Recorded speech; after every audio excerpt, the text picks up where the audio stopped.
Shalawama, shalawam, salutations, mes salutations, frère en Yasha. En fait, c'est pas vraiment Yasha seulement, mais dans comment je peux dire, dans le Messie, dans le Mashayakra, ou oui, voilà.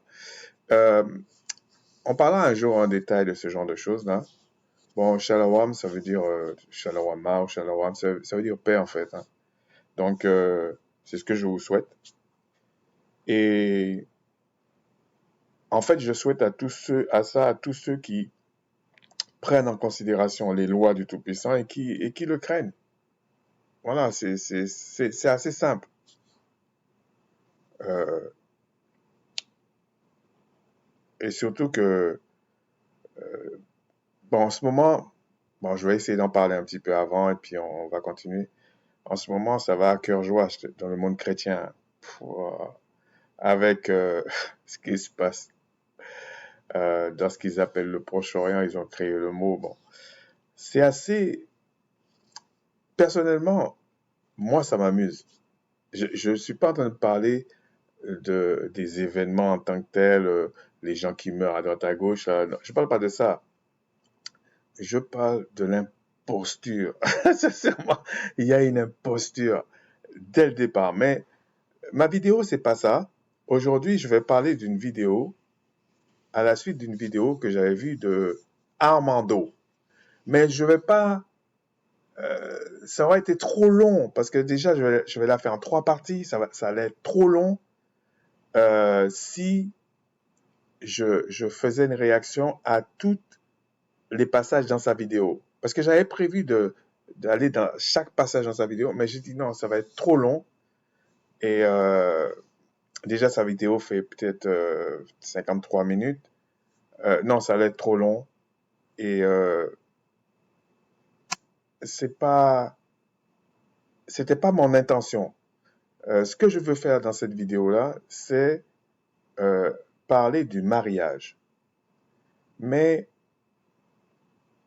d'essayer d'aller voir qu'est-ce que dit les Écritures en fait.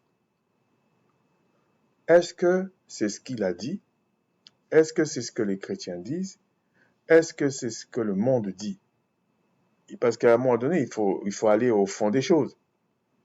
Ça ne veut pas dire, et je vais aller dans des textes où la personne va aller voir et on va essayer de regarder aussi le contexte parce que c'est souvent important le contexte en fait. Sinon, tu vas tomber dans des fables. Et c'est pas vraiment ça, honorer le Tout-Puissant. Non, si tu crois des fables, tu honores pas la vérité, c'est évident. Mais avant ça, je vais vous parler de 2, 3 petites choses. Bon, pas longtemps, j'espère, pas longtemps, quoi. Et alors, avec ce qui se passe dans ce qu'ils appellent le Proche-Orient, qu'ils ont inventé le mot, hein, il y a du tout et du n'importe quoi. Et je veux pas tomber dans ça, mais je vais en parler. Comme je vais faire 2 autres vidéos, 2 autres sujets en tout cas, euh, sur les Israélites et les non-Israélites. Donc ça va répondre à la question qu'une personne m'avait posée comme question. Euh, euh, c'était quoi la question? La question c'était de ce genre-là. Euh, les étrangers. Quand on dit étranger, c'est étranger. Mais on va aller voir à travers cette série-là, on va voir, mais en fait, qu'est-ce que la Bible dit en fait? Qu'est-ce qu'on a comme texte et qu'est-ce qu'on peut essayer d'en déduire? Je dis essayer d'en déduire parce que tout simplement, la personne va aller voir lui-même. Mais je sais très bien ce que je pense, en fait. Okay? Et puis là, l'autre, ça va être sur ce qu'on appelle les Juifs. Qui sont-ils? Qu'est-ce que c'est? Et ces 2 vidéos-là vont expliquer indirectement qu'est-ce qui se passe là-bas. Est-ce que c'est vraiment ce que dit le monde chrétien? Enfin, quand je dis le monde chrétien, le monde pseudo-chrétien. Est-ce que c'est vraiment ça? Je vous donne pas une anecdote, un petit indice. Le seul qui prophétise vraiment, c'est le Tout-Puissant lui-même. Okay? Ça se voit dans les Écritures. C'est lui-même qui prophétise. Et puis, il dépêche des gens pour aller parler. Les prophètes étaient tous d'un seul peuple. Okay? Et qui craignait le Créateur. Quand on dit qui craignait le Créateur, qui appliquait ses lois. Bon, maintenant, est-ce que le monde va dire la vérité? Est-ce que ce qui est placé là dans le monde, c'est la vérité? Vous avez qu'à répondre vous-même. Et vous allez voir que tous ceux qui sont en train de parler là, c'est du n'importe quoi. Ok? Mais on va voir ça après la série là. Ok? Parce que j'en ai 3 à faire sur le mariage. Pour essayer d'être un peu clair là-dessus. Et ensuite, il y a, je vais le faire de temps en temps. Hein. Bon, c'est 2 petites choses. Bon, il y en avait 3, mais le 3 là, je vais le faire pour après. Je vais en parler dans une partie du mariage parce que je vais vous expliquer ça. Et c'est dans la dernière partie, je vais vous parler de ça. En petite introduction, ça va prendre même 1 ou 2 minutes. Hein. Alors, le 18 octobre 2023, j'ai entendu, bon, tout le monde a entendu, hein, qu'il y a eu un missile qui est tombé sur un hôpital à Gaza, dans les trucs palestiniens, là. Et moi, j'ai vu le président américain dit non, non, moi j'ai la preuve, mes services ont la preuve que c'est pas ceci, c'est pas cela. Alors, je suis pas en train de dire que c'est vrai ou c'est faux, parce que des 2 côtés, ça ment. Mais je me suis dit, mais ces gens-là, ils se prennent pour qui? Donc, vous avez des images, vous avez tout, soi-disant, machin, montrez-les-nous. On n'est pas des gamins, montrez-les-nous. Non, il va pas montrer, il parle. Et puis, avec tout le passif qu'ils ont, qui va les croire? Mais bon, j'ai trouvé ça un petit peu gonflé. Alors, j'ai entendu aussi le 19, ça j'ai entendu sur une chaîne française qui s'appelle LCI, 19 octobre 2023. Alors, il y en a qui ne comprenaient pas pourquoi le président russe, Poutine, qui est blanc aux yeux bleus, je sais pas comment leur faire comprendre que blanc, ça n'existe pas, c'est un locoderme. Et encore, c'est pas parce que tu es locoderme, il y a plusieurs types en fait. Donc, mais bref, c'est pas grave. Et il dit aux yeux bleus, ils comprennent pas en fait pourquoi il a autant d'alliés en fait, dévoilés ou pas d'ailleurs, euh, avec lui par rapport à l'Occident, parce que c'est ça en fait. Mais il faut analyser, j'aime bien analyser les détails, tu vois. Et là, ils sont en train de parler de la raison de la guerre, en fait, de la raison de comment ils ont installé les choses dans le monde. C'est qu'ils se croient supérieurs aux autres, alors que dans la réalité, c'est l'inverse. Et ça va commencer à se voir. Pour ceux qui aiment, qui aiment les prophéties, ça va se voir, ça vient. C'est déjà là. Okay? Et donc, alors que ces pays-là, qu'on a appelés avec prétention les Slaves, les esclaves en fait, bon, il faut déjà comprendre, mais ce n'est pas l'objet là. Alors qu'ils sont asiatiques. On sait très bien que c'est les Asiatiques, en fait, les enodermes, qui ont donné les locodermes. On sait, il suffit de fouiller un petit peu, là, vous allez voir.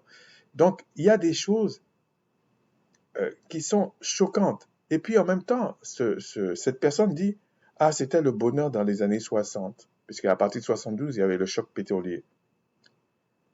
Mais heureusement qu'il y en a un qui mentionne quand même qu'il y avait des guerres dans le monde. Heureusement qu'il y en a un qui... On voit que les autres n'existent pas pour eux, en fait. Et ça, c'est l'Occident. C'est vraiment comme ça. Et on aurait dit qu'il s'affiche maintenant dans les médias, et puis ça balance. C'est du n'importe quoi. Mais ils oublient en même temps de dire qui mettait les guerres à ce moment-là dans le monde. Qui mettait les guerres? Alors, ils parlent de l'hégémonie américaine, mais moi, si j'étais un Américain, je n'aurais pas apprécié ça parce que les Américains font tout ça et ils sont le parapluie des Européens. Donc, c'est bien beau de parler mal des Américains, mais en même temps, vous profitez des Américains. Et à chaque fois, ils parlent de ça en parlant depuis les années 60. Mais l'horreur sur la Terre, parce qu'ils parlent de terrorisme, toute armée, peu importe, sème la terreur. Donc, toute armée est terroriste. Donc, on ne peut pas parler comme ça. Et ils ont ce mauvais comportement de vouloir donner des définitions aux choses. Et à la fin, ça part en cacahuète, comme on dit. Il y a des contradictions tellement, ils abandonnent. Systématiquement, comme s'ils n'apprennent pas. Mais l'horreur a commencé, si on parle du côté mélanoderne, depuis l'esclavage. Alors, pour se justifier, ils parlent de l'esclavage des Arabes. Mais il faudrait qu'ils nous expliquent qui étaient les Arabes. Ce n'est pas ceux qui sont là. Et les cruautés n'étaient pas du même type. Même s'il y en avait, hein, mais ce n'était pas du même type. Loin de là. Donc, il y a des choses qui balancent comme ça. C'est comme certains qui commencent... le gars a un argumentaire à la télévision. J'ai vu ça une fois à la télévision française, où le gars a un argumentaire et puis il prend comme argumentaire Astérix, qui est un mythe, qui est un mensonge en fait. Ça m'a fait rigoler. J'ai dit, si on est à ce point-là, on s'en sortira pas. Mais ça montre que ça les intéresse pas. Ça les intéresse pas la vérité. Et pour parler toujours du président russe, quand il dit ils comprennent pas un blanc aux yeux bleus, tout ça, en fait, c'était le deal, un des deals au départ. Bah, attends, t'es blanc comme nous, yeux bleus, comment ça se fait que tu peux pas nous laisser défoncer toujours l'Afrique et les autres pays dans le monde? Ça, je parle du côté terre à terre, là. Ben, ça n'a pas marché. Et la dernière chose que j'ai vue le 21 octobre 2023, ça c'est sur BFM TV. Je suis tombé dessus par hasard. J'ai dit, Seigneur, pourquoi tu me fais voir ça? J'étais dégoûté. Il y a un journaliste, il dit qu'il a une pensée pour ceux qui ont pris leurs vacances en Guadeloupe, parce qu'il y avait une alerte d'un cyclone. Comme si ça a commencé avec eux depuis 2 ou 3 ans dans les cyclones. C'est la période des cyclones, il y en a plein, ça touche même pas les gens. Sauf si les imprudents. Et généralement, les imprudents, c'est les locaux d'hommes qui viennent en vacances. Bon, parce qu'ils aiment prendre des photos, je ne sais pas qu'est-ce qu'ils vont faire avec. En plus, avec Internet, ils pensent que ça va leur donner plus de vues. Mais bon. Mais ce qui m'a choqué, il a une pensée pour ceux qui prennent leurs vacances, mais il n'a pas une pensée pour la population sur place. Et là, je me suis dit, avec tout ce qui se passe dans le monde, ces gens vont jamais changer en fait. Ils vont jamais changer. Parce qu'il l'a fait en direct et ça lui a posé aucun problème. Et tous ceux qui étaient sur le plateau lui a pas dit ouais, mais il y a aussi la population. Non, c'était clair ce qu'il a dit. Donc c'est sa pensée en fait, c'est son cœur qui est là. Et tout le reste qu'ils sont en train de faire là, je vous dis, c'est de l'hypocrisie, c'est du mensonge. Leur vrai cœur, ça sort dans les petits détails comme ça. Et bon, ça m'a pas surpris, mais ça m'a un petit peu dégoûté. Parce que je ne suis pas en train de parler que des Guadeloupéens. C'est pas de ça que je suis en train de parler. Je suis en train de parler de l'attitude de leur cœur. Et quand ils viennent parler de philosophie, de civilisation, tout ça. Ils ne savent même pas ce que c'est, d'amour. Ils ne savent pas ce que c'est, en fait. Je suis désolé, ils ne savent pas ce que c'est. Donc, malheureusement, et c'est ces gens-là qu'on croit qui vont nous dire ce qui se passe au Proche-Orient, au point qu'il y en a tellement qui se sont inspirés, de qui je ne sais pas, pour venir parler de n'importe quoi en essayant de faire croire aux gens que c'est ça, que c'est prophétique, que c'est écrit dans la Bible. C'est pas écrit dans la Bible. Oubliez ça. C'est pas écrit dans la Bible. Je ne peux pas être plus clair que ça. Par contre, ça peut s'expliquer ce qui se passe, oui. Mais c'est pas écrit dans la Bible de façon spécifique avec les prophéties qu'ils prennent et puis qui te font croire que c'est ça. Non. C'est parole contre parole. Hein. Je vous dis que c'est pas vrai. Voilà. Bon. Ensuite, on va passer, comme d'habitude, à Genèse 1:1 qui dit « Au commencement, ils disent Dieu créa les cieux et la terre. » Et je vous dis que c'est faux. À la limite, on aurait pu dire « Au commencement, les Elohim créa les cieux et la terre. » Ou au commencement, le Père des Elohim, ou le Père des esprits, créa les cieux et la terre. Si vraiment on veut parler de singulier, mais je vous le dis, dans les langues anciennes, là, c'est le contexte qui fait que c'est singulier ou c'est pluriel. Donc, on pouvait mettre les deux. Et quand ils ont mis Dieu avec un grand D, c'est pour véhiculer une doctrine. C'est pas pour véhiculer la vérité. Bon. Alors déjà au départ, tu es dans les champs. Et si on va regarder ici, Alaha Yama. Donc, ça c'est un pluriel. Et ils disent que c'est un pluriel. Mais ils disent qu'en fait, que le Créateur est tellement puissant, il est pluriel. Mais si tu vas prendre, quand il dit ce qu'ils ont expliqué, par exemple quand il parle des dieux de l'Égypte, etc., c'est toujours Alaha Yama. Donc on se dit, mais attends, c'est pas spécifique au Créateur, ça. Puisque ils emploient les mêmes mots ou le singulier, hein, Alaha Ya. Même pour le dieu d'Égypte, le dieu de Babylone, le dieu de ceci, ils emploient le même mot. Mais c'est les mêmes qui vont te dire, le Créateur, il est unique, il n'est pas comparable, machin. C'est de la foutaise. Quand vous allez étudier les choses, dans les mots, vous allez comprendre certaines choses si le Tout-Puissant le permet, bien sûr, si le Créateur le permet. Et c'est pareil, vous ne pouvez pas comprendre les Écritures sans comprendre le paradigme des Hébreux, le paradigme des Grecs, parce que même si on dit à l'époque du Christ, on parlait aramanéen, on ne parlait pas qu'aramanéen. Et ceux qui étudiaient les textes, c'était en hébreu. C'était pas en yiddish déjà. Yiddish, c'est de l'allemand.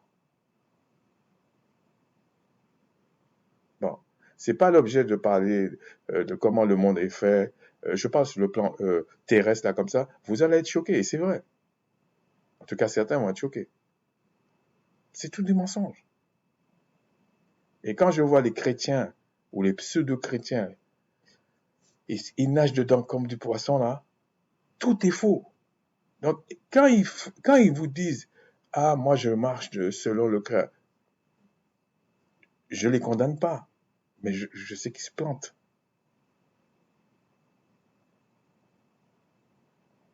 Par exemple, il y a un jour, on a fait une vidéo, il y a le frère Aléga qui l'a fait aussi. Armando a fait une vidéo sur un truc qui s'est passé en Suède, sur le sexe qu'on a voulu mettre dans le sport et tout. C'était faux. C'est comme un fait divers qui se passe en Suède, et puis tu dis, ah, mais ça veut dire ça, ça veut dire ça. Mais c'est une bêtise. Même les Suédois eux-mêmes, les institutions suédoises n'ont pas pris ça au sérieux. Et comme les chrétiens, ils aiment, enfin les pseudo-chrétiens, ils aiment les fables, les mensonges, tout ça, ben lui, il a fait ça, et ça lui a fait beaucoup de vues. Je pensais même l'enlever, cette vidéo, et je pense toujours l'enlever à un moment donné, mais pour l'instant, je ne l'enlève pas. Parce que c'est pas la vérité, ça.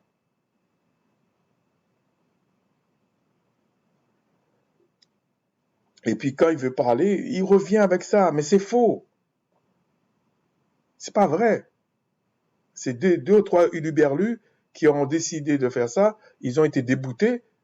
À ce moment-là, on parle de tous les faits divers qui passent dans tous les pays du monde. C'est ridicule. C'est même pas un fait marquant.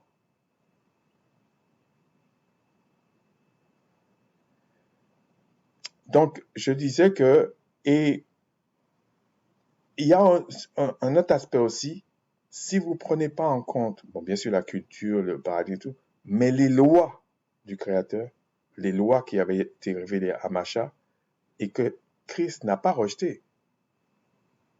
Mais pourquoi il allait reparler de l'ensemble de la loi en détail, alors qu'il n'y avait pas une remise en cause de la loi en détail? Et on verra à un moment donné pourquoi certains en veulent à l'apôtre Paul, d'autres admirent l'apôtre Paul, en tout cas les textes qui sont attribués à l'apôtre Paul, mais quand tu les entends parler, ni l'un ni l'autre euh, ne comprennent pas pourquoi l'apôtre Paul parlait d'une certaine manière, en fait. Pourtant, il y a un apôtre, Pierre, qui dit, mais c'est compliqué de comprendre l'apôtre Paul. Mais je vous dis, c'est compliqué si le Créateur ne te permet pas de comprendre toutes les Écritures. Tous les apôtres aussi. Donc, ce n'est pas attribué qu'à l'apôtre Paul. Moi, je vois les mêmes pseudo-chrétiens prétendre, bon, ceux qui rejettent les livres de l'apôtre Paul, même certains Israélites, ils ne comprennent pas Jean non plus.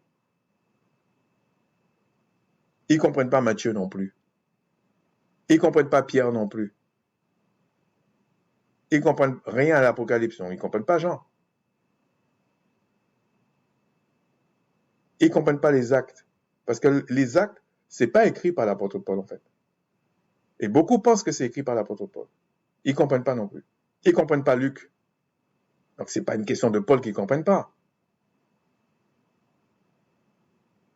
C'est dramatique. C'est vraiment dramatique. Et quand je dis qu'ils ne comprennent pas, c'est sous des faits simples. Hein. C'est même pas un truc complexe. Non, non, ils ne comprennent pas. Parce que, en fait, c'est parce que ces personnes-là, et même certains Israélites, ils veulent implanter une doctrine. C'est pas la vérité qui les intéresse. C'est une doctrine qu'ils veulent implanter. Donc ça pose problème. Nous cherchons la vérité. Mes frères et moi, nous cherchons la vérité. Nous voulons avoir cette promesse qui est la vérité. Point barre. Le reste, non. Ou alors, au moment où je dis, où nous disons que ça, c'est mon point de vue par rapport à mes recherches, c'est mon point de vue. Regardez le livre de Luc, l'évangile de Luc. Il dit, j'ai entrepris de faire des recherches et d'écrire aussi sur les témoignages de Christ. Il vous annonce déjà qu'en fait, il va faire de son mieux. Donc, ça veut dire que quand vous lisez Luc, il faudrait peut-être regarder d'autres textes pour comprendre Luc et pour dire, ah là, c'est pas qu'il a menti, c'est qu'il a donné son point de vue d'après ses recherches. Ça ne veut pas dire ce que dit Luc est faux, non. Mais peut-être que quand il va parler, vous allez lire 2 versets, mais il n'est pas rentré dans tous les détails comme un autre qui est rentré dans tous les détails. Et vous allez dire, non, c'est pas la même chose. Non, c'est vous qui ne comprenez pas. Voilà, c'est comme ça. Ensuite, alors je disais, c'est à la suite de cette vidéo-là, voilà, Armando. Les gens vont dire encore Armando. Non, c'est pas ça. C'est parce que Armando s'est même aventuré. Moi, j'y sais aventuré. Et il y en a d'autres aussi qui s'aventurent dans tout ce qui est prophétique. Mais alors, ils ne comprennent même pas ce qui se passe sur la terre. Mais il va dans des trucs prophétiques. C'est son problème, hein. C'est leur problème. Mais à chaque fois, ils prennent des claques et ils continuent. Et je vous dis, ils vont prendre encore une claque avec ce truc, avec ce qui se passe. Parce que c'est faux ce qu'ils racontent. Je vous ai dit dans les autres séries là, vous allez voir que c'est faux. C'est facile. Et c'est eux-mêmes qui disent. Parce qu'il faut savoir qui est qui. C'est comme ça. Si, si quelqu'un vient et dit, je prends un exemple, si quelqu'un vient et dit, je suis pompier, et c'est faux, pourquoi vous continuez à expliquer, voilà, il a fait ça en tant que pompier, il a fait ça en tant que pompier, mais il n'est pas pompier. Pourquoi vous continuez? Ou quelqu'un qui dit, euh, euh, il a fait ça en tant que médecin, je sais pas, la spécialité, il a fait ça, il a fait ça. Il y a tout un récit, vous partez dans tous les sens, mais la personne dit lui-même qu'il n'est pas médecin. Donc c'est un mytho qui parle. Et vous venez derrière en disant oui, en tant que médecin, il a fait ça en tant que médecin. Et puis il y en a qui disent mais il n'est pas médecin. Lui-même dit qu'il n'est pas médecin. Donc c'est plutôt un mytho, un malade qui parle. Et les autres viennent et disent non, moi j'ai la vérité, j'ai l'esprit de vérité, je dis la vérité. Donc le médecin a fait ça, le médecin. On a beau leur dire, mais ce médecin-là, il dit qu'il n'est pas médecin, que c'est un imposteur. Il dit pas que c'est un imposteur, mais il dit lui-même qu'il n'est pas médecin. Donc tout ce que tu dis là, qu'il est médecin, machin, tout ça, il dit qu'il n'est pas médecin. Il n'a pas le diplôme, il n'est pas médecin, il n'est rien du tout. Donc, est-ce que c'est vraiment l'esprit de vérité qui te parle? Parce que tu aurais dû savoir ça. Donc ici, je ne veux pas rentrer dans tous les détails parce que ça allait prendre beaucoup trop de temps. Regardez, sa vidéo fait que 53 minutes. J'ai pris mon temps pour regarder et il dit, alors on va faire en trois parties. La première partie, alors je vais vous expliquer ça. La première partie, on va parler des premières autorités dans la vie de quelqu'un, les autorités civiles ou célestes, et aimer son prochain. Et puis la deuxième partie, on va parler explicitement de la loi du mariage. Et la troisième partie, on va parler des responsabilités. Donc, et c'est pour ça que je vous ai dit, il y a un petit truc que je vais vous parler dans les responsabilités que j'ai vu, qui a défrayé la chronique, notamment en France, sur un truc, la minute de silence, un truc comme ça, qui est d'une stupidité notoire, la manière qu'on a réglé. Heureusement qu'ils essaient de rectifier ça, parce que c'est un petit peu idiot. Donc, Armando, je vais résumer, hein. Armando dit, en d'autres cas, en d'autres termes, il dit,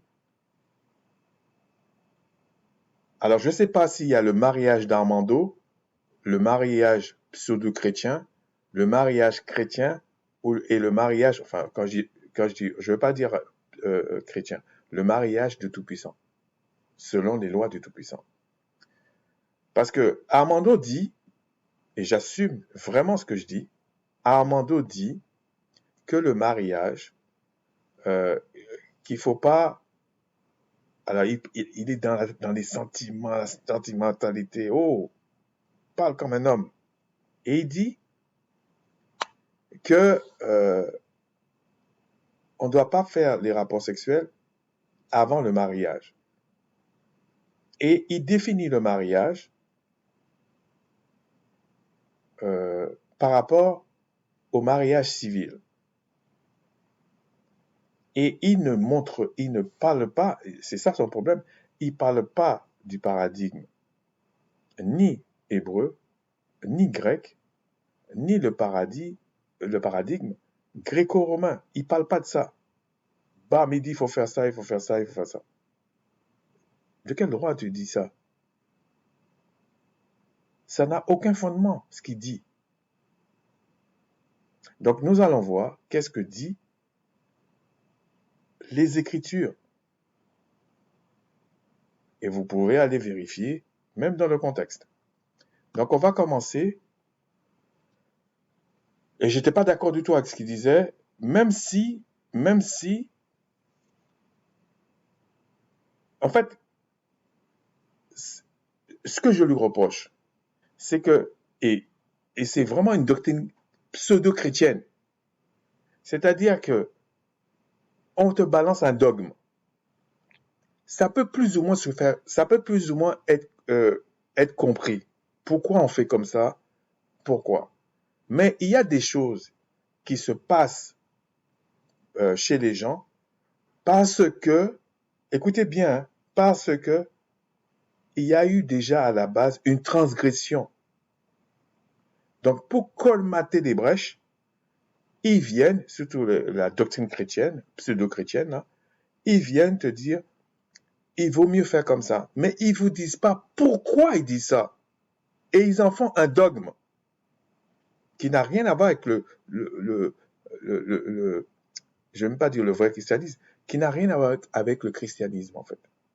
Qui n'a rien à voir avec ces chrétiens qui suivaient, qu'on a appelés chrétiens, ces disciples qui suivaient le Christ. Ça n'a rien à voir. C'est comme quelqu'un qui a mis un habit et puis il n'est pas ce qu'il dit là.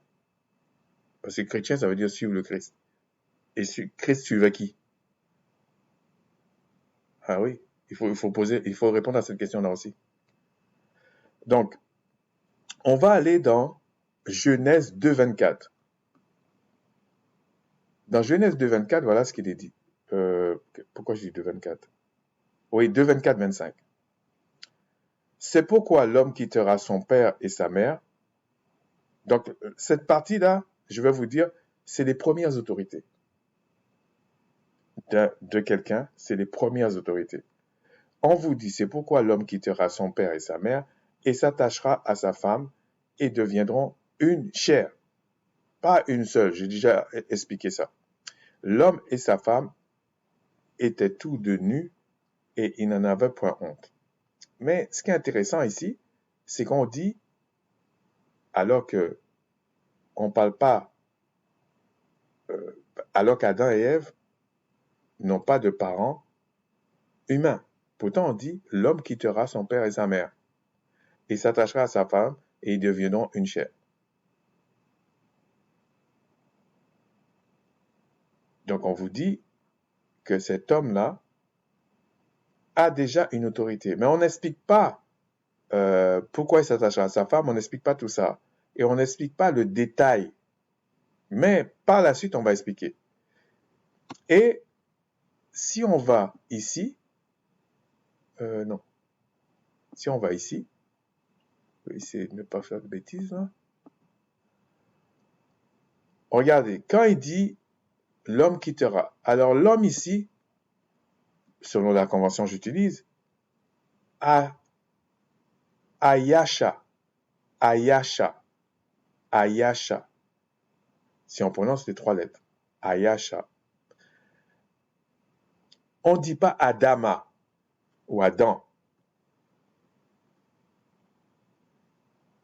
Parce que, bon, c'est juste une parenthèse, Adama ou Adam, déjà, ça finit par un pluriel. Bon, sais pas l'objet, hein, mais c'est juste une parenthèse. Et c'est la même chose que Alahayama, Alahayama ou Elohim. Ça finit par un M. C'est un pluriel. C'est pour ça que quand on dit Adama, c'est comme si on dit le père des hommes ou le père des humains. Ou l'humain, ou l'humanité. On emploierait plutôt Adama. Et c'est respecté dans la Bible. Hein. Des fois, ils utilisent Ayasha et des fois, ils utilisent Adama. Et ça veut dire quelque chose. Mais qu'est-ce qu'ils ont? Quand tu lis qu'en français, par exemple en français, tu as beau prendre, et je le dis pour Armando, tu as beau prendre Google, translation, t'as beau prendre tout ce que tu veux comme version, tu vas te planter. Parce que tu ne vas pas chercher les mots à la racine du mot. Tu vas te planter. Tu vas arriver à des théories fallacieuses, des fables. Tu vas être confondu. Même les enfants du diable ont des sensations. C'est quoi tu racontes?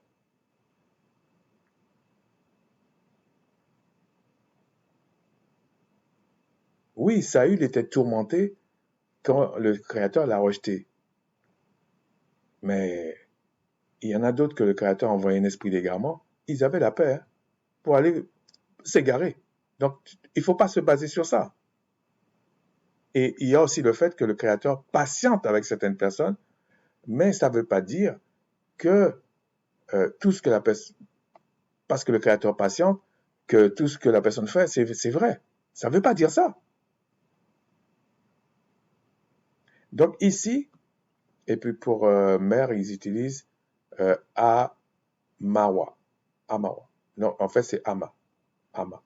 Parce que le roi ici, c'est Arvim, c'est de lui. C'est sa mère. Non, ici, c'est mère. Père, c'est Abba. Et femme, c'est... alors, c'est Ashaha. Pourtant, c'est marqué ici Ta ou Tia. Pour les puristes, là, ils vont dire Tia. OK? Mais quand ils disent le Tia ici, c'est qu'en fait, bon, c'est juste pour vous expliquer. Quand ils disent le Tia ici, Amatia, c'est comme s'ils disent sa femme. Sa femme. Mais en réalité, c'est comme il a mis le roi ici pour dire sa femme, il était obligé de mettre le Tia. Bon, ça, c'est un truc syntaxé. Mais en réalité, femme ici, c'est Ashaha. C'est pas le Tia ici. Donc, si vous allez dans le Strong, vous allez voir Ashaha. Vous n'allez pas voir cette lettre-là. C'est pas une erreur. Bon, c'est quelque chose de grammatical. Mais ce que j'essaie d'expliquer ici, quand il dit l'homme quittera son père et sa mère et s'attachera à sa femme, il n'a pas parlé d'Adama et il n'a pas parlé de Ève. OK? Mais c'est surtout Adama. Il n'a pas dit Adam là ici. OK? Ça veut dire qu'il y a... Mais ça a un sens. Donc, ça veut dire que ce que j'essaie de dire, c'est que cet homme avait une autorité et cette autorité, c'était son père et sa mère. Et surtout son père. Et même sa mère, c'est une autorité quand même. OK? Maintenant, ici, on ne voit pas tellement, mais on sent qu'il va quitter quelque part. Et si on a une certaine connaissance, s'il quitte, ça veut dire qu'il habitait chez son père et sa mère.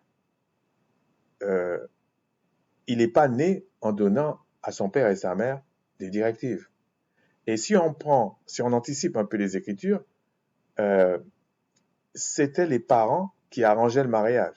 Sinon, si les parents disaient non, c'était non. Donc, il y avait la première autorité, c'était les parents. Mais on va continuer. Si on va maintenant dans Exode 22, dans les 10 commandements, on dit « Honore ton père et ta mère, afin que tes jours se prolongent dans le pays du Tout-Puissant, ton Seigneur te donne. » Bon, alors je vous dis tout de suite ici, c'est Yahweh, que certains vont traduire par Yahvé, Yahweh, etc. Et ici, c'est forcément Eloah ou Elohim. OK? Parce que ça avait un sens aussi. On va aller voir comment ça a été traduit. Pardon. Donc il dit, quittera son père et sa mère.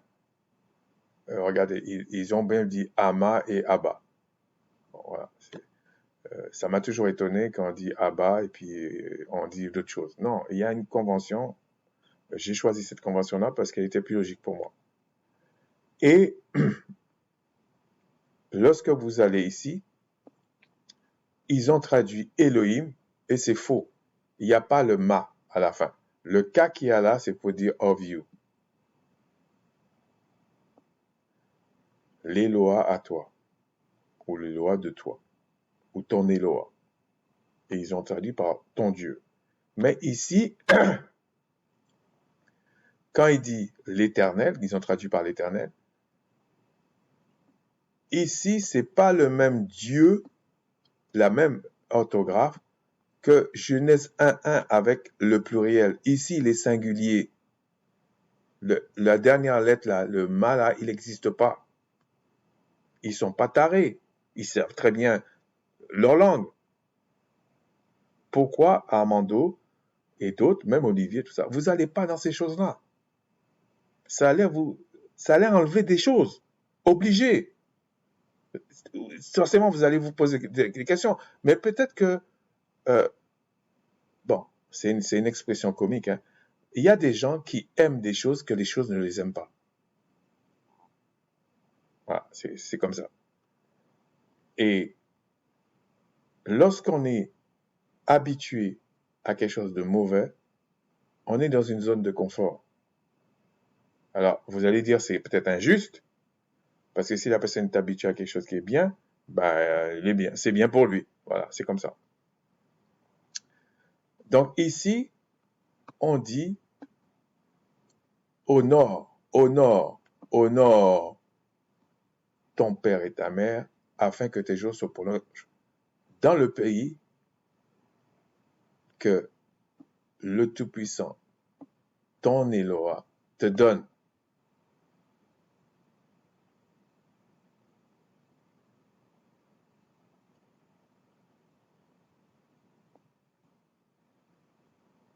Et ici, on dit bien honore.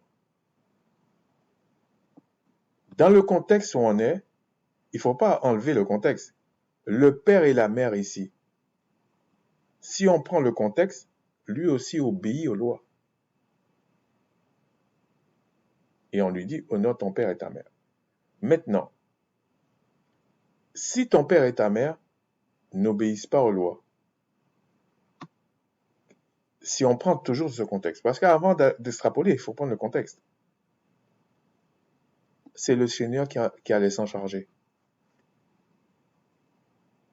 Ok? Mais toi, tu dois honorer ton père et ta mère, selon les lois du Tout-Puissant. Donc, il faut comprendre ça avant de parler du mariage. Parce que tout ça rentre en ligne de compte. Maintenant, si on va dans Éphésiens et 1 à 10, mais on ne va pas tout lire. On va lire les trois versets là, les trois premiers versets. Enfants, obéissez à vos parents, selon le Seigneur, car cela est juste.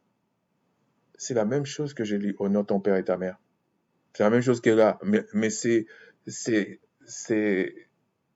dit, pas autrement, mais c'est dit d'une façon, peut-être qu'à l'époque on parlait comme ça. Mais les Israélites savaient qu'on parlait de ça. Et il le précise, regardez, il le précise. Honore ton père et ta mère, c'est le premier commandement avec une promesse.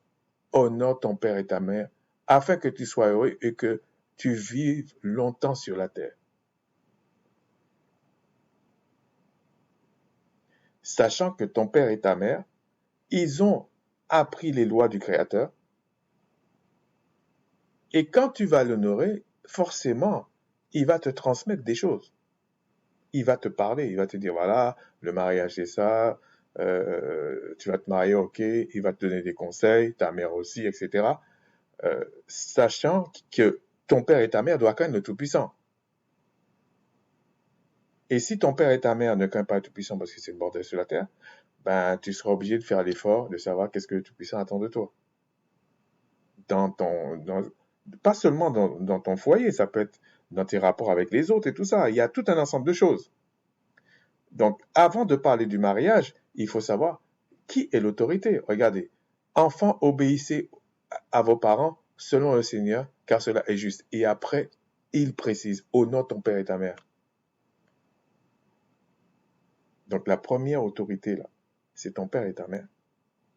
Parce que si tu n'honores pas ton père et ta mère, tu ne vas pas vivre longtemps. Même dans la terre promise, puisque c'était ça dans le contexte. Quand on parle d'Exode 20, ça veut dire que même dans la terre promise, le Créateur te dit, tu ne vas pas vivre longtemps dans ce pays-là, si tu n'honores pas ton père et ta mère. Donc Armando, la première autorité n'est pas l'autorité civile, comme tu as laissé croire dans ta vidéo. Et tous ceux qui enseignent, ils vont être tenus pour responsables de ce qu'ils disent. Donc, ce que je dis là, je sais très bien que je vais être tenu pour responsable de ce que je dis. Par la grâce du Tout-Puissant. Oui. Mais toi aussi, Armando, tu seras tenu pour responsable de ce que tu as dit dans cette vidéo. J'ai trouvé que c'était un scandale, la manière que tu as abordé la chose, la manière que ce que tu as dit. C'était pour moi un scandale. Ensuite, on va aller voir, donc toujours dans Premières autorités, on va aller voir dans Matthieu. Alors, est-ce que je l'ai là? Oui, dans Matthieu 19, 16 à 19, on va lire les trois, ok? On va lire les trois, c'est pas très long. Et voici, un homme s'approcha et dit au Christ, « Maître, que dois-je faire de bon pour avoir la vie éternelle ?» On va reprendre, ok? « Maître, que dois-je faire de bon pour avoir la vie éternelle ?» Je tiens à préciser que certains croyaient à la vie éternelle et d'autres pas, mais ce n'est pas l'objet. J'ai prévu, si le Tout-Puissant le permet, une vidéo sur ça. Il lui répondit, donc le Christ, « Pourquoi m'interroges-tu sur ce qui est bon? Un seul est bon. Si tu veux entrer dans la vie, observe les commandements. Observe les commandements. Quand Christ dit ça à ce moment-là, il parle de quel commandement? Vous les pseudo-chrétiens, là, il parle de quel commandement? Il parle de certaines choses qu'on dit de la loi de Moïse, de Macha. Donc, pourquoi vous voulez cracher sur les lois de... Bon, je dois être tout à fait honnête. C'est vrai qu'Armando, j'ai vu une vidéo où tu as dit, c'est une convention de dire la loi de Moïse, mais c'est la loi du Tout-Puissant. C'est déjà pas mal. J'ai apprécié ce que tu as dit. Mais il faut aller plus loin. Si c'est la loi du Tout-Puissant, pourquoi tu ne l'appliques pas dans son entièreté?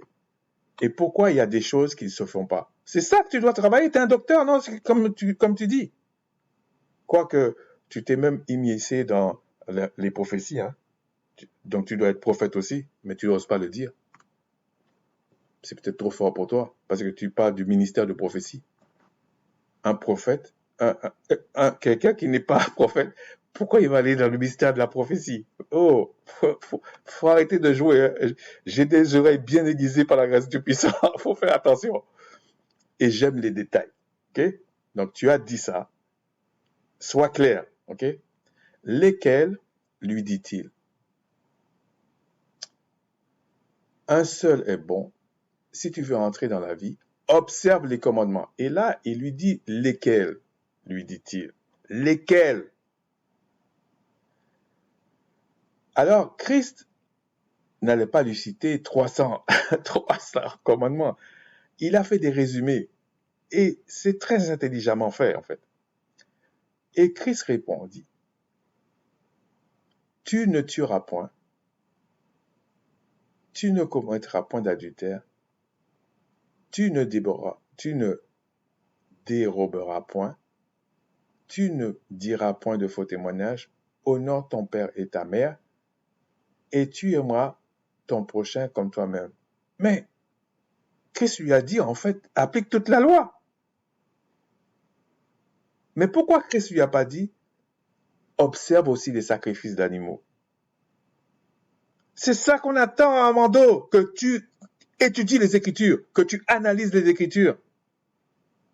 Pourquoi Christ ne lui dit pas? Parce que quand vous prenez tout ça là, tu ne tueras point, tout ça, c'est l'ensemble des lois qui sont là. C'est l'ensemble des lois. Vous allez voir, pas de faux témoignages, vous allez voir tout ça dérobé, il y a toute une liste et tout ça. C'est l'ensemble des lois. Mais pourquoi Christ ne lui dit pas, tu dois faire des sacrifices d'animaux? Christ ne lui dit pas ça. Voilà. Donc, ce qui m'intéresse ici, c'est honore ton père et ta mère. On lui dit encore, honore ton père et ta mère. Et on lui dit aussi, tu ne commettras point d'adultère.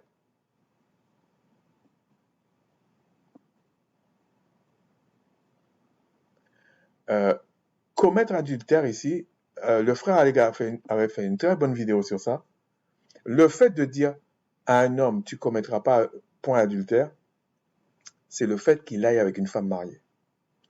Okay? C'est clair et net. Vous étudiez les Écritures, effectivement c'est vrai. Sinon, on allait lui dire, tu ne forniqueras point. Ça ne veut pas dire qu'ici, parce qu'on n'a pas dit ça, que il n'y a pas fornication dedans. Ok? Tue-moi ton prochain comme toi-même, ça peut rentrer là-dedans. Ok?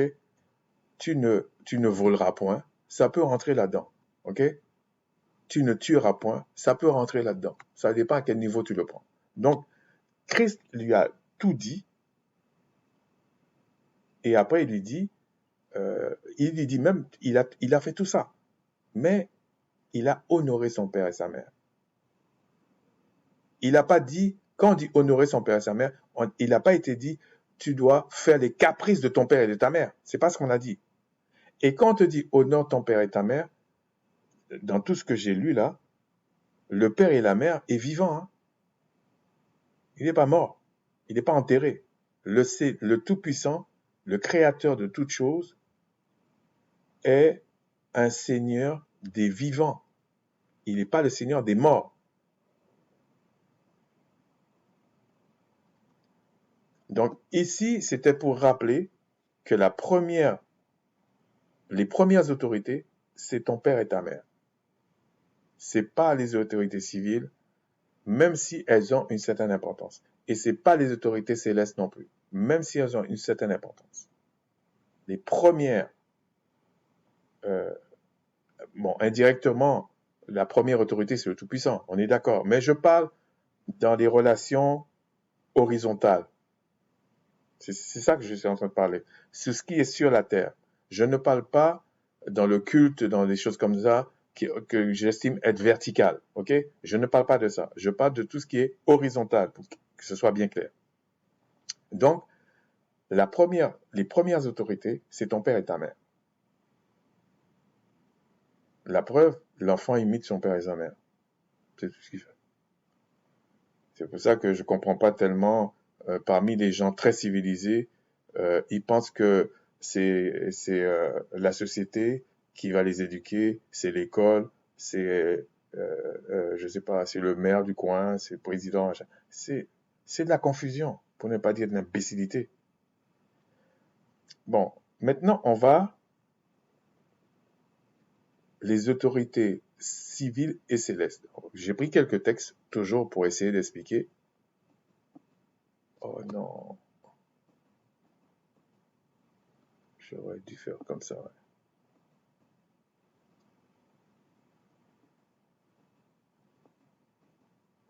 Ok. Donc, on va aller dans Romains 13 et on va regarder. Alors, on va pas tout lire, ok? C'est de 1 à 8, mais on va pas tout lire. On va lire 1, 2 et 8. Ouais. Alors, 1, 2. Que toute personne soit soumise aux autorités supérieures. Là encore, il faudrait expliquer qu'est-ce que c'est autorité supérieure, en fait. Hein. Car il n'y en a point d'autorité qui vienne Bon, là, ils disent Dieu en général, mais on sait que c'est le Tout-Puissant, ok? Et les autorités qui existent ont été instituées par le Tout-Puissant. Mais on doit dire quelque chose. Les sociétés à l'époque n'étaient pas faites comme les sociétés d'aujourd'hui. Et il y a dans des pays occidentaux où ça se voit. Par exemple, euh, il y a des communautés, ça peut être indienne, musulmane, peut-être même juive, hein, même juive, même si c'est faux là, mais on va dire Ashkénaze, ok? Ils ont dans la société certaines lois qu'ils respectent. Et il y a des pays, ça existe, hein, où avec une certaine restriction, où par exemple, je prends un exemple, où les musulmans peuvent avoir certains tribunaux sans supplanter le tribunal du pays, c'est-à-dire des affaires qu'on fait là. Donc ça existe. Et à l'époque, ils vivaient en communauté, en fait. Même si on te disait, euh, tu vis à Rome, déjà tous n'étaient pas citoyens romains, mais euh, ils vivaient en communauté. Donc, même quand l'apôtre Paul dit acheter de tout ce qui se vend au marché, c'était pas des marchés romains où ils mangeaient le porc. C'était pas des marchés comme ça. C'est pour ça que je vous dis, il faut arrêter. La vérité va se défendre toute seule. Et comme c'était pas un brassage, c'est faux. Quand tu rentrais dans certains quartiers, c'était quartier romain, quartier ceci, peut-être il y avait des Grecs, peut-être il y avait des Assyriens, peut-être ils rentraient dans des quartiers comme ça. Un peu comme on fait en Amérique du Nord. C'est pas une invention d'Amérique du Nord. Ça. C'est pour ça qu'en France, ils essaient de dire la laïcité, mais ils s'en sortent pas. Il n'y a pas de communauté, mais ils disent la communauté juive. Il y a un truc qui ne va pas. S'il n'y a pas de communauté, pourquoi tu dis communauté juive? Trouve un autre mot. Non, c'est parce que ils s'en sortent pas. Ça marchera pas. Et donc ici, quand l'apôtre Paul parle d'aller au marché et de manger de tout, mais c'était des marchés israélites. C'était normal. Et un marché israélite, il n'y a pas de porc. Même si à Rome, on mange du porc.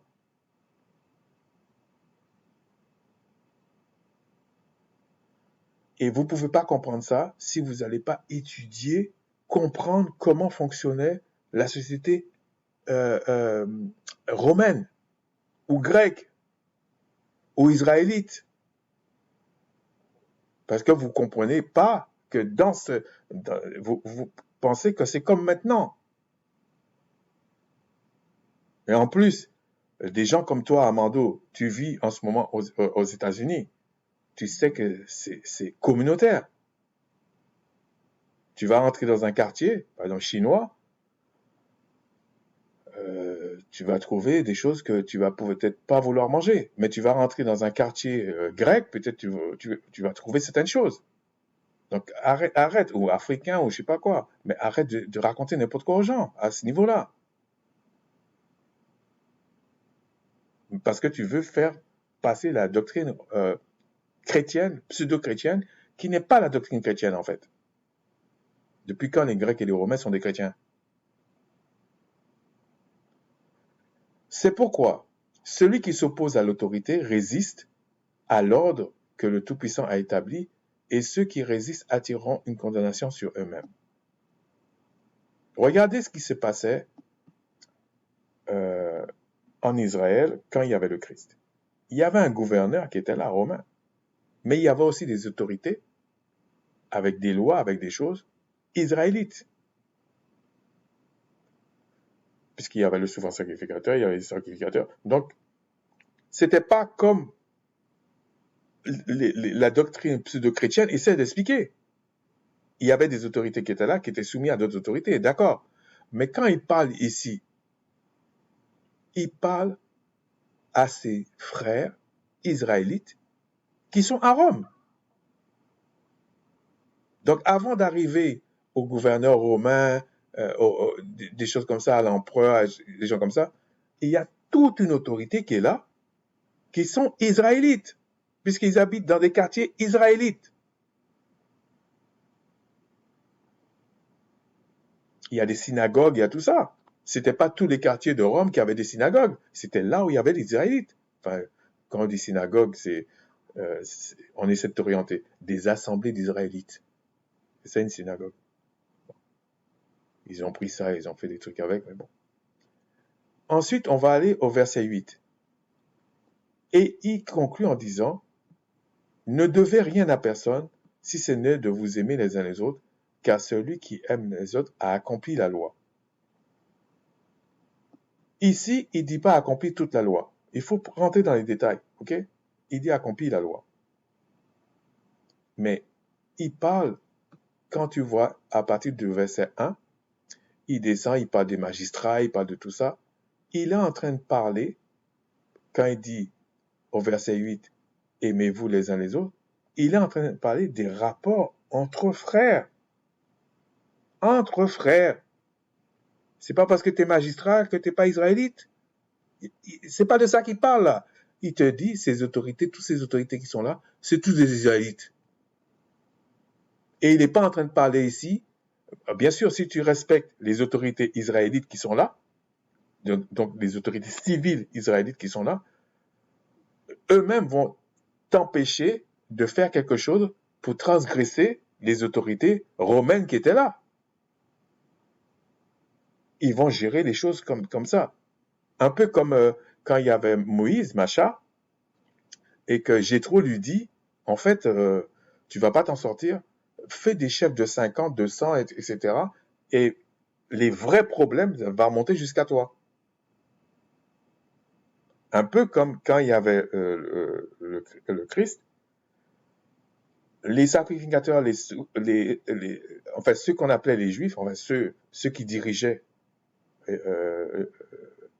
Israël à ce moment-là,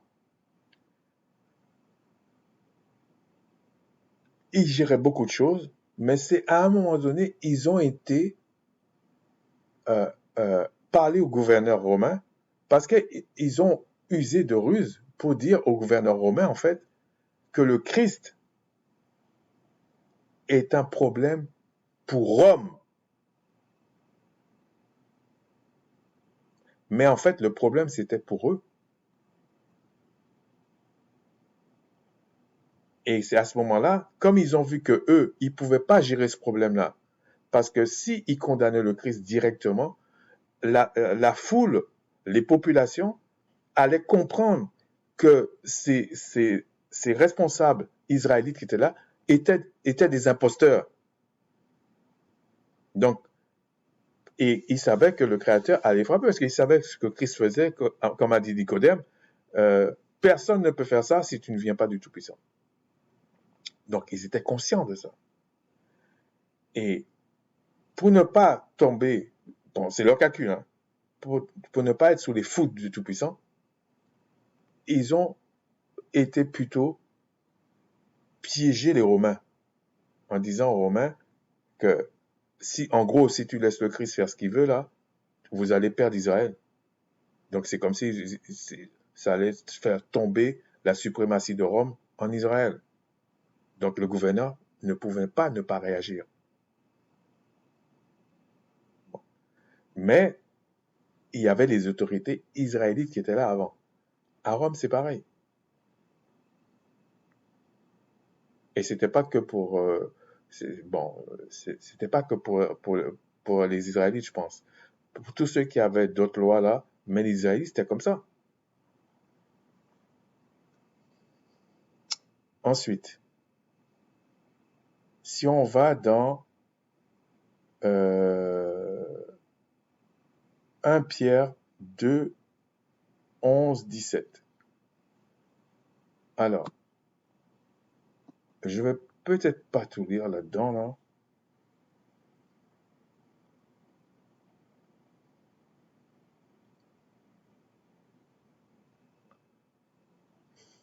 C'est le 11 et le 17 qui m'intéressent, ok? Mais je vais peut-être pas tout lire. Vous allez lire ça vous-même.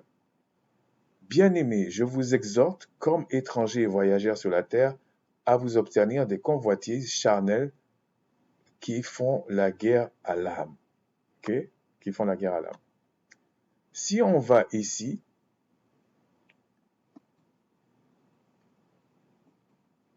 et regardez, ils ont traduit, ils ont dit étrangers et voyageurs. Étrangers, c'est ceux qui séjournent dans un lieu, mais qui ne sont pas du lieu. Ils séjournent là. On est d'accord. Et voyageurs, est-ce que c'est ça? Je vais pas dire n'importe quoi là. Ouais, voyageurs, c'est le strong ici là. On peut aller voir, hein, mais je vais pas aller voir. J'avais prévu d'aller voir, mais je vais laisser tomber. Oh non, on va aller voir. Et regardez, ils disent expatriés. Donc ici là, ce que je voulais dire, étranger, c'est pas le même mot que païen, qui est ethnos. C'est pas le même mot, qui est nation. C'est pas le même mot. Dans ce cas-là, parce qu'il y a des fois, païen, ça veut dire autre chose. Mais dans ce cas, c'est pas ça. Si maintenant, bon, les Strong, ils sont là, hein, le 39, attendez, je pense que c'est 39-41 ici. Ouais, 39-41. J'ai 39-41. Ça, c'est pour étrangers. Et ici, c'est 39-27. Et ça, c'est voyageurs. J'ai été voir, parce que des fois, il y a des petites différences. Enseigne-moi. Ici, 39-41. Regardez, demeurant près de voisinage.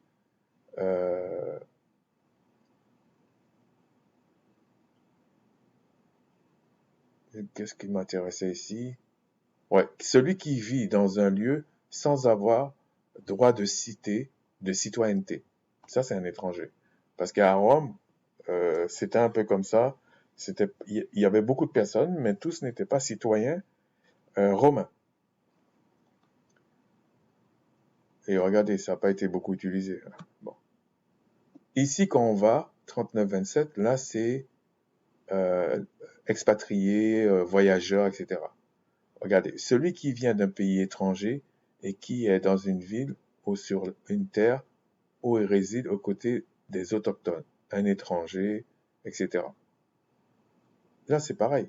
Ils ont dit voyageurs, mais quand vous allez en détail, regardez, comme les deux sont des étrangers en fait. Mais il y a des nuances. Donc, on a essayé de voir ça. Je ne vais pas trop m'attarder sur ça parce que c'est pas une étude sur ça, ok? Et si on va maintenant au verset 17, on lui dit encore, honorer tout le monde. Donc, on lui disait pas, honorer seulement les autorités. Ils ont fait un focus ou un zoom sur les autorités supérieures. C'est comme par exemple au temps de Christ, quand Christ était en chair sur la terre, la plupart des Israélites avaient affaire aux institutions israélites avant d'avoir affaire avec les Romains.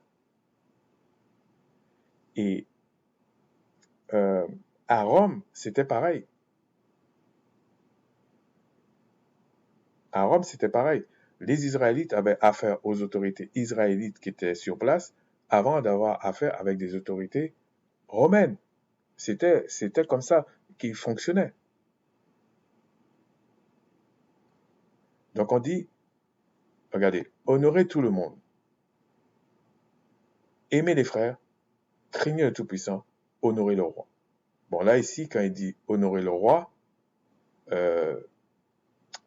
on peut le prendre à deux niveaux. Okay?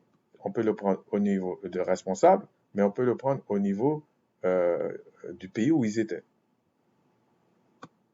Parce que les lois du Créateur n'étaient pas, comment je peux dire, n'étaient pas, si vous voulez, à l'époque, par exemple, les Romains n'allaient pas obliger les Israélites de manger du porc. Ils s'en foutaient de ça. C'est aujourd'hui les gens sont tellement méchants, puisque la nuit est de plus en plus opaque, là. Ils sont tellement méchants, c'est de la dictature partout, ils vont peut-être même t'obliger à manger le porc. Mais à l'époque, ils s'en foutaient de ça. Alors, je vais voir si j'ai ça ici. 17.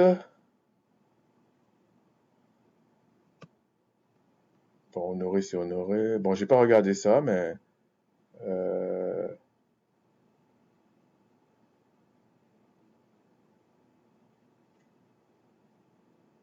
bon, c'est bien le roi.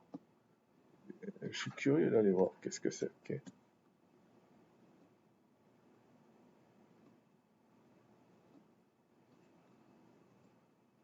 935. Bon, j'ai pas regardé, hein, parce que c'est pas, je vais pas perdre mon temps. Regardez, chef du peuple, prince, seigneur et roi. Donc c'est pas forcément roi, ok? C'est ce que je vous disais. Je m'en doutais en fait. Hein. J'ai pas regardé. Franchement, je découvre. Regardez, il faudrait qu'un jour je fasse, si le Tout-Puissant le permet, une étude. Regardez tout ce que je dois regarder et que je viens, par la grâce du Tout-Puissant, vous faire croire que c'est. Enfin, je vous fais pas croire ça, ok? Mais je prends certains trucs, c'est parce que je peux pas prendre tout ça, aller dans chaque mot et vous montrer que ça veut pas dire ça, ça veut pas dire ça. Je peux pas faire ça. Donc je prends certains qui me paraît assez important, c'est parce que je veux rendre les choses assez simples. Mais c'est pas qu'il n'y a pas du travail derrière. C'est comme une fois j'avais entendu le frère Allegra parler de quelque chose, et c'est vrai ce qu'il disait. Il disait que ça fait 20 ans qu'il est dans ces trucs-là, et que il vient, il parle de certaines choses. Mais vous voyez des gens, soit ils ont croisé le truc une fois, soit ils n'ont jamais croisé le truc, et la personne lui dit, mais ça fait 20 ans que je travaille sur ça. Je te dis que ça, fais attention à ça. Il te dit même pas, c'est pas ça, fais attention à ça parce qu'il y a ça, ça, ça. Et si tu veux, on en parle. Les gens préfèrent celui qui vient, qui parle comme un dictateur, il a aucune preuve, rien du tout, que quelqu'un qui vient parler comme ça. Vous voyez, c'est ça qui est pas logique. Et moi, quand je vois des gens comme ça, je me dis soit la personne se trompe, soit la personne, c'est un arrogant, donc j'ai pas besoin de discuter avec ces gens-là. Donc, ce que j'essaie d'expliquer, c'est que ils l'ont traduit, regardez, honorer le roi, alors que dans le Strong même, ok, on te dit chef du peuple, prince, seigneur d'un territoire, d'un roi. C'est pas uniquement roi. Ici, ils ont employé, ils disent, c'est généralement traduit par roi des Juifs, roi, royauté. Mais il faudrait voir, quand ils ont utilisé roi ici, roi des Juifs, tout ça, il faudrait encore voir le contexte. Est-ce que c'était dans un contexte israélite ou est-ce que c'était un contexte de nation en général? Donc, ça demande d'aller étudier la chose. Si le Tout-Puissant le permet, je le ferai, parce que franchement, j'avais pas pensé à ça. Là, je le découvre en même temps que vous. Okay? Ensuite, si on va dans...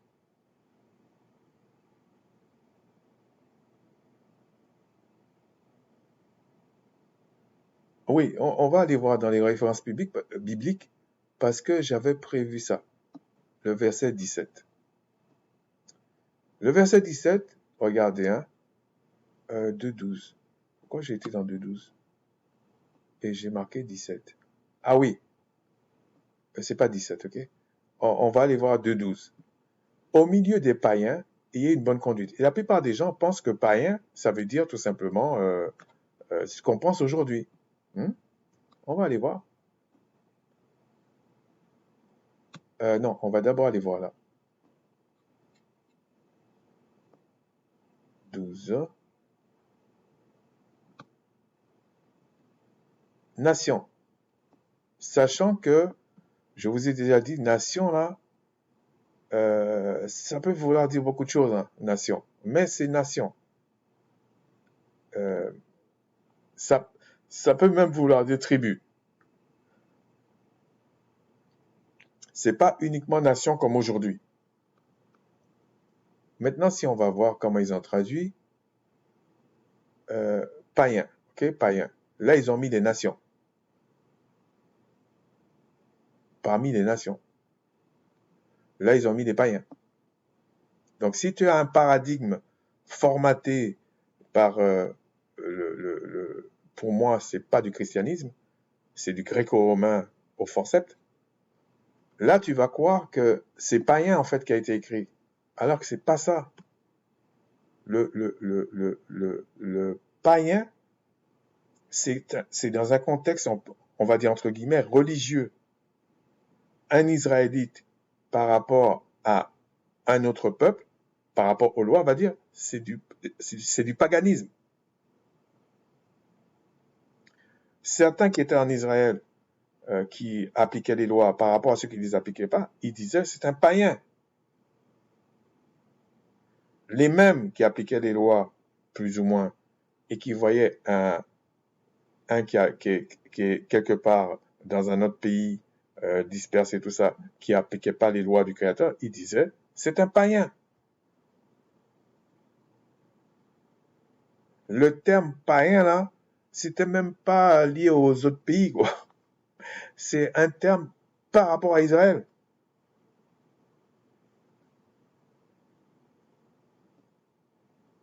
On va aller voir quelques-uns. Donc, vous voyez que certains ont dit païen et d'autres ont dit... Il y a même certains qui ont dit gentil. Ils ont sorti ça dans leur poche. Gentil. Parmi les gentils. Mais je vous dis que tous ces trucs-là qu'ils disaient, quand ils disaient païen, ils disaient tout ça, sinon ils allaient dire étranger. Puisque je vous ai lu un texte où il dit faites comme les étrangers. Sinon ils allaient dire c'est un étranger. Ils n'allaient pas dire c'est un païen.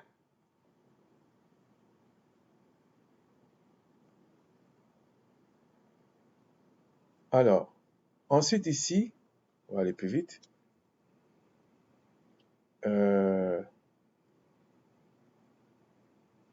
Éphésiens. Alors, Éphésiens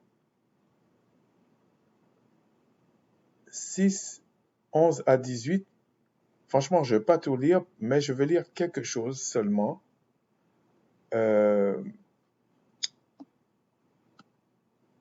Parce que je voulais simplement expliquer que nous avons des autorités aussi qui sont néfastes, qu'on ne doit pas obéir.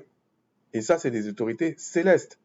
Mais je ne vais pas rentrer dans les détails parce que j'ai prévu une vidéo, si le Tout-Puissant le permet, pour rentrer dans les détails de ça. Donc, regardez, il dit au verset 11, revêtez-vous de toutes les armes du Tout-Puissant afin de tenir ferme contre les ruses du diable.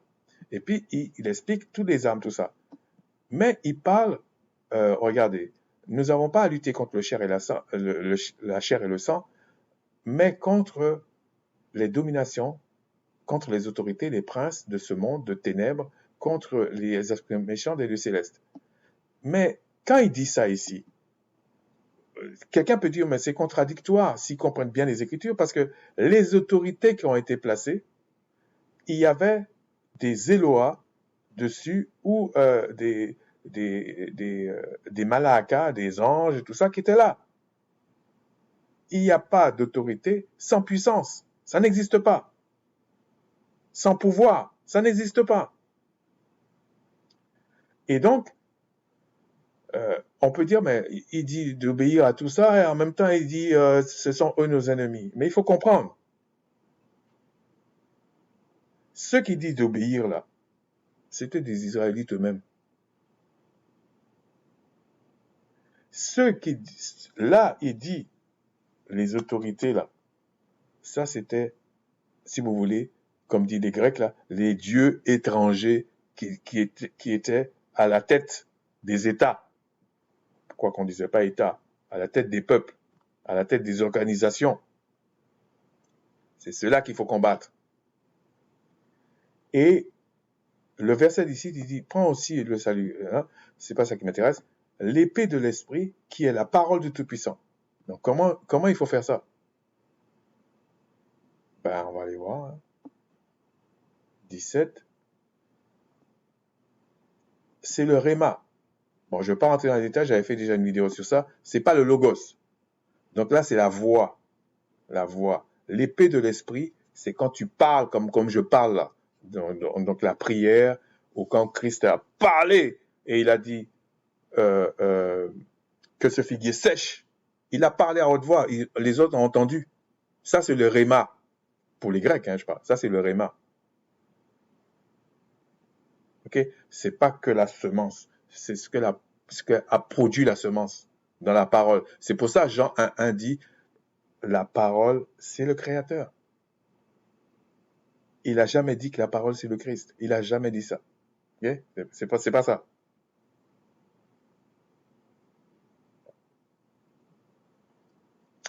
Ensuite, pour terminer,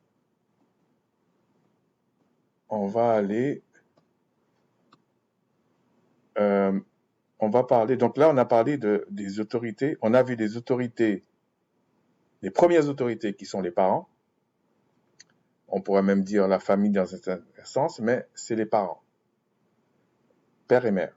Mais on peut dire aussi, ça pouvait être la famille, ça pouvait être même le peuple, vous voyez?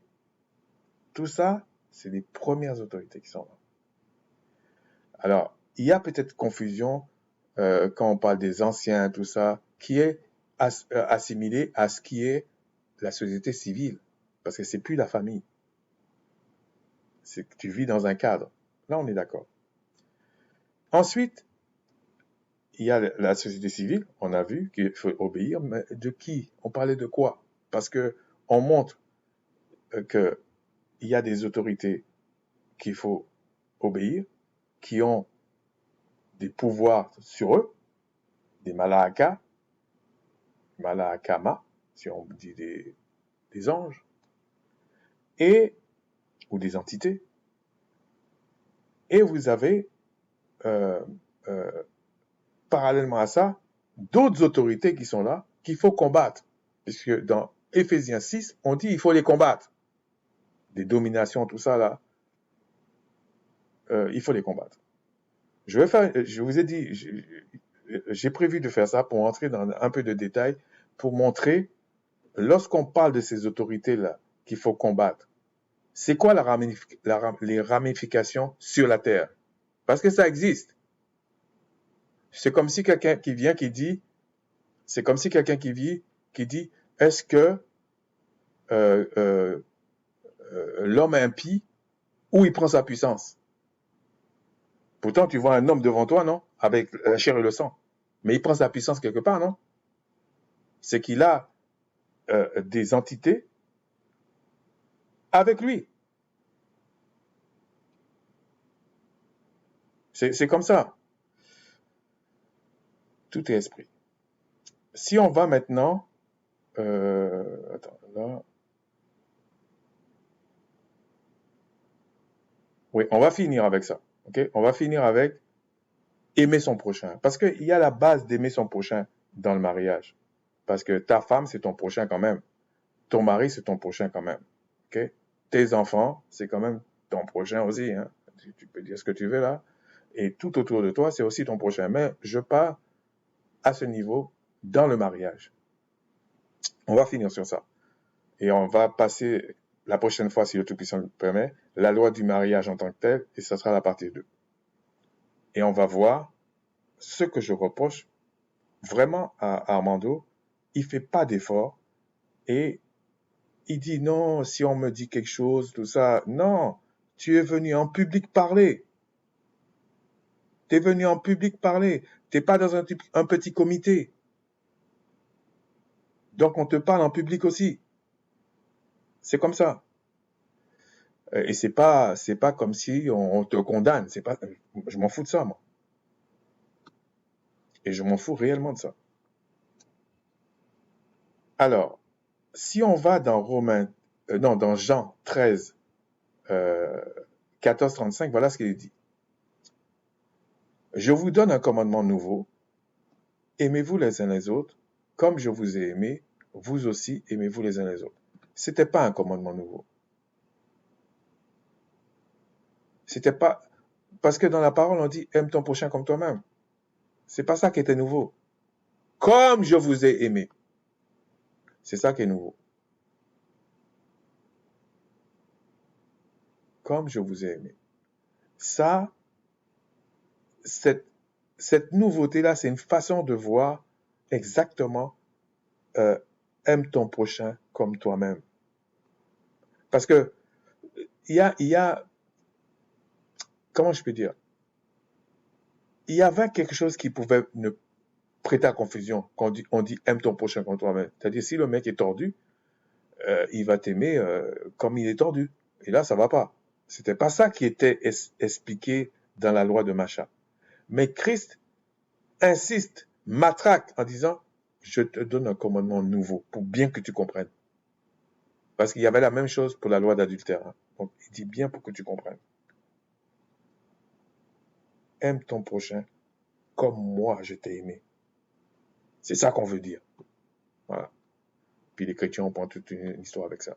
À ceci, tous connaîtront, voilà, que vous êtes mes disciples, si vous avez l'amour les uns pour les autres. Voilà. C'est un truc simple qu'il dit là.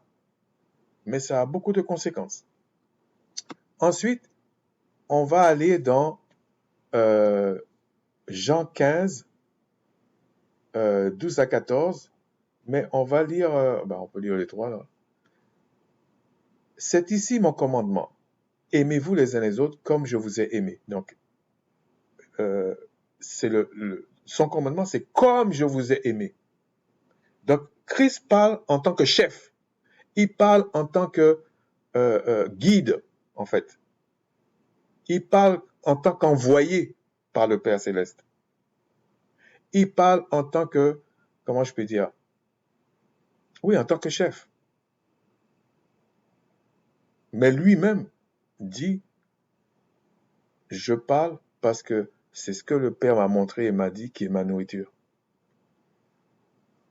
Il n'y a pas plus grand amour que de donner sa vie pour ses amis. Et vous êtes mes amis si vous faites ce que je vous commande. Quand il dit qu'il n'y a pas plus grand amour que de donner sa vie pour ses amis, est-ce que le Tout-Puissant a donné sa vie pour toi? Le Tout-Puissant n'a pas donné sa vie pour toi. Non. Parce que si le Tout-Puissant donne sa vie, qui va le ressusciter? Franchement, faut pas être couillon comme ça. Christ parle ici de lui. Il dit, c'est ça ce commandement nouveau. Aime ton prochain comme moi je t'ai aimé. Et moi, je donne ma vie pour toi. Mais après, il faut définir qui est son prochain. Parce qu'il y a prochain, il y a étranger, il y a voisin, il faut travailler, hein, Armando. Si maintenant on va dans Lévitique 19, mais le verset, le B qui m'intéresse, mais on peut lire les deux, ok? Tu ne vengeras point, tu ne te vengeras point, tu ne garderas point de rancune contre les enfants de ton peuple, tu aimeras ton prochain comme toi-même, je suis le Tout-Puissant. Donc, il explique, en fait, ton prochain, en fait, c'est les enfants de ton peuple. Les enfants qui ne sont pas de ton peuple, c'est pas ton prochain. C'est peut-être tes voisins, c'est peut-être un étranger, etc. Mais c'est pas ton prochain. C'est pas ça. Mais j'ai pas fait une étude sur ça. Je crois que j'avais déjà préparé aussi sur qu'est-ce que c'est ton prochain. Même dans un contexte aujourd'hui. C'est pas du tout ce que disent les chrétiens. Enfin, ce qui se disent chrétiens. J'ai même du mal à les appeler chrétiens. Mais, bon, c'est pour une commodité.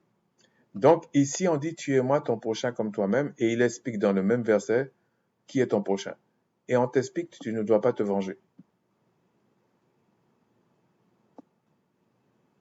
Mais dans d'autres circonstances, on dit que le Seigneur, c'est lui le Seigneur des vengeances. C'est le Tout-Puissant qui est le Seigneur des vengeances. Tu ne dois pas te venger de l'autre, même si c'est un étranger. Après tout, c'est vrai. Si tu marches dans les voies du Seigneur, du Créateur, pourquoi tu vas te venger? Les malheurs et les bonheurs viennent du Tout-Puissant. C'est pour ça que tous ceux-là, vous dites, vous regardez cette chose qui est dans le Moyen-Orient, et vous dites que c'est Israël des Écritures, mais c'est une honte. C'est une honte. Et d'ailleurs, je ne parle pas du drame. Le drame, c'est sûr, c'est un drame. Mais le drame est des deux côtés. Hein. Parce qu'il faut encore regarder la genèse du problème pour comprendre ce qui se passe aujourd'hui. C'est évident. Mais moi, ce qui m'a choqué dans cette histoire-là, c'est, euh, bon, déjà, la fête qu'ils ont fait, la fête, franchement, vous pensez que c'est des Écritures qu'il y a une fête, comment on appelle ça, une fête, une rêve party pour clôturer une fête, on va dire, religieuse? Mais vous voyez pas que c'est de l'imposture? C'est de l'imposture. Si on parle que de ça, et les dates là, je vous dis que c'est même faux. Les dates de leur fête. Okay. Ben, mais je ne vais pas m'étaler sur ça. Donc ici, on vous explique bien. Ah oui, pourquoi je dis ça? C'est parce que le Premier ministre israélien, bon après il a été rectifié, il parlait de vengeance, et quand les gens t'ont dit non, non, d'après les lois de la guerre, machin, comme si la guerre a des lois. La guerre n'a pas de loi. La guerre, c'est de la terreur. Toutes les armées du monde sont des terroristes. Faut dire la vérité. Si on parle de terreur, hein, je parle dans ce sens. Après, il y a différents degrés. Là, je comprends aussi. Si maintenant on va, pour finir, dans Matthieu 26 à 40, non 36 à 40, on va le lire. Maître, quel est le plus grand commandement de la loi? Christ lui répondit, tu aimeras le Seigneur, ton Créateur, de tout ton cœur, de toute ton âme, de toute ta pensée et de toute ta pensée. Et le premier, c'est le premier et le plus grand des commandements. Et voici le second qui lui est semblable, tu aimeras ton prochain comme toi-même. De ces deux commandements dépendent de la loi et des prophètes. Donc là, il précise un peu plus. Donc il parle du vertical par rapport au Créateur, donc le culte et tout ça, et il parle de l'horizontal avec son prochain. On a vu le prochain, c'est celui qui est de ton peuple. D'abord, c'est lui ton prochain. Si on parle d'une façon stricte, ok, spirituelle, stricte, c'est ça ton frère. C'est ça ton prochain, de ton peuple. Mais sous-entendu, de ton peuple qui pratique les commandements. Sinon, c'est un frère de peau. C'est un frère d'un même pays, un compatriote, etc. Mais c'est pas un frère dans le sens des Écritures. Parce que quand on a dit ces lois-là, on a bien dit que tu dois déjà honorer ton père et ta mère, tu dois appliquer les lois, sinon tu ne peux pas rester dans le pays. C'est pour ça qu'il y a eu des captivités, il y a eu des agressions, des invasions, etc. Bon. On va aller regarder quand même un strong que je voulais regarder avec vous. Ici, ta pensée, c'est ce mot. Alors, 36, est-ce que c'est 36, ta pensée? 37. Ta pensée, c'est juste comme ça pour que vous compreniez, parce que peut-être on aura besoin dans d'autres vidéos. Alors, dans 37, voilà. Ta pensée ici, bon, c'est enfin bref, dianoïa, peut-être. Dianoïa, noaïa, noaïe, ben bref. En tout cas, c'est G1271. Et ils ont mis l'accent sur la compréhension. Mais il y a une raison à ça. Parce que ce mot, le G1271, c'est pensée, cœur, intelligence, esprit, entendement et compréhension. Donc c'est entendement et compréhension. Donc si on revient à ce mot, tu es moi, le Seigneur, ton Créateur, de tout ton cœur, on comprend, toute ton âme, on comprend, mais on dit en même temps de toute ta pensée. de toute ta compréhension, de tout ton entendement, ce qui n'est pas du tout ce qui est exprimé dans certains versets comme dans Matthieu 1 Jean, où Christ dit en fait, comment je peux, bon je vais le faire, ça aussi c'était pas prévu, hein, parce que je voulais pas, Matthieu 1:20. Dans Matthieu 1:20, il dit, comme il y pensait, donc ça c'était Joseph pour euh, se séparer de Marie. Bon, la plupart des choses que le christianisme, enfin la doctrine christianisme gréco-romain là, qui s'est étalé un peu partout, l'histoire de Marie c'est faux. Je vous le dis tout de suite, c'est faux. Même les comparaisons. J'ai vu un pasteur là, il parle avec arrogance, un pasteur locoderme, il parle avec arrogance, il prend des textes d'Ésaïe, tout ça. J'ai pensé par la grâce du puissant que je vais faire une vidéo sur ça pour vous montrer la supercherie de la chose. Comme il y pensait, voici un ange Malaka, un messager du Seigneur lui apparut, etc., etc. Comme il y pensait. Donc vous allez dire, ah, comme on a parlé des pensées, c'est le même mot. Non, c'est pas le même mot, c'est carrément autre chose. Attendez, je vais pas vous dire n'importe quoi. Ouais, 1271. Donc ça, c'est l'entendement, tout ça. Mais ce mot-là, G1771, bon, vous allez chercher vous-même, mais faites-moi confiance à ce niveau. J'ai pas envie d'aller regarder tout de suite. Alors, c'est le premier sens, c'est amener à l'esprit, réfléchir, et le deuxième sens, c'est penser et délibérer.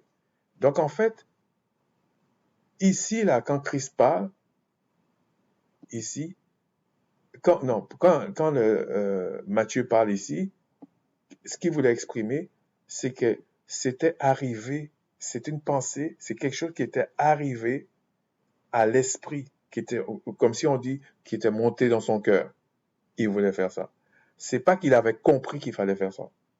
C'est pas qu'il avait, qu'il avait compris de faire ça. C'est pas dans ce sens.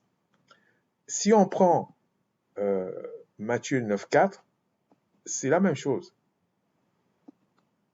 Matthieu 9:4, et le Christ connaissant leurs pensées, dit pourquoi avez-vous de mauvaises pensées dans vos cœurs? Donc leurs pensées, leurs pensées. Bon, comme en fait c'est le 61, c'est 1761, mais c'est tout simplement parce que ici, est-ce que je peux l'avoir direct ici? Ouais. 1761, là c'est parce que c'est le pluriel en fait. Mais ici, c'est le 1760. Donc c'est monté à leur esprit. Donc ici, on va voir 9:4, et donc connaissez leur pensée, donc c'est le pluriel ici. Quand on parle des mauvaises pensées, dans vos cœurs, donc qui sont venus dans le cœur, qui sont montés dans la tête en fait. C'est pas la compréhension. C'est pas la compréhension. Parce que quand vous avez des pensées, que vous comprenez bien les choses, vous pouvez choisir le bien ou le mal. Okay? Là, c'est pas ça. Ça veut dire, vous avez des pensées. D'ailleurs, beaucoup de ces chrétiens gréco-romains fonctionnent comme ça. Ils voient un truc, ah, c'est le Seigneur, ah, c'est le Seigneur. Et la personne est guérie, ah, c'est le Seigneur. Qui t'a dit ça? Quelque part, oui, tout c'est le Créateur, je suis d'accord. Mais il y a le bien et le mal. Okay? Et pour finir avec ça, dans Actes 10-19, c'est la même chose. Donc, Actes 10-19. Actes 10-19.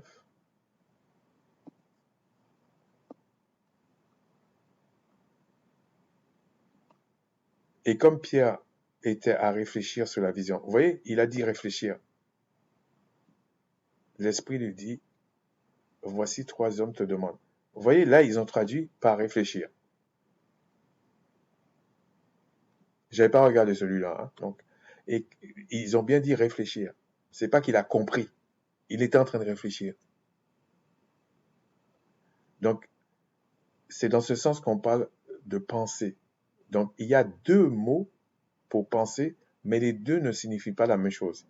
Et dans le cas où on était ici, dans Matthieu 22, là, je vais le reprendre. Matthieu 22. Alors, je vais essayer d'aller, je pense que c'était 40, hein. Ouais, 37, je pense que c'était 37.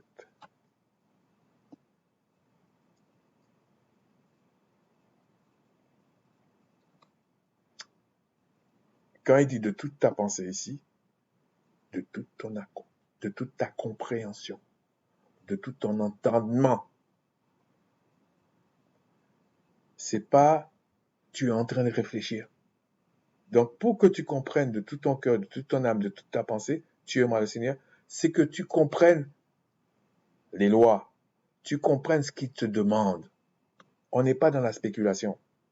Sur ce, je vous dis, Shalom, Shalawama, mes salutations. Donc, on a vu là une approche en tout cas, parce qu'il faut aller vérifier. Les premières, qui sont les premières autorités d'un homme ou d'une femme? Qui sont les autorités civiles? Qui sont les autorités célestes? Et aimer son prochain. Qui était son prochain? Ok, on a fait ces trois-là. La prochaine fois, si le Tout-Puissant le permet, on va voir proprement dit qu'est-ce que c'était la loi du mariage. Et j'attendais, pas exactement la même chose évidemment, quand on aborde des sujets aussi cruciaux que le mariage, comment se comporter dans le mariage, il faut être sérieux, Amando. Tu n'as donné ta vie pour aucune personne. Tu ne sais pas ce que c'est de créer une âme. Et tu ne sais pas... en fait, tu me fais comprendre que tu ne comprends pas pourquoi Christ a donné sa vie pour, en tout cas, des âmes. Pourquoi il est obligé de quitter, de faire ça, de souffrir? C'était pas un sadique. Et ni le Tout-Puissant qui l'a envoyé n'est pas un sadique non plus. C'était des choses très très graves. Et que quand on voit le centre de ce que c'est la famille, le mariage, tout ce que ça peut faire comme problème ou de bonheur, on back pas ce genre de sujet. Sur ce, Shalawama.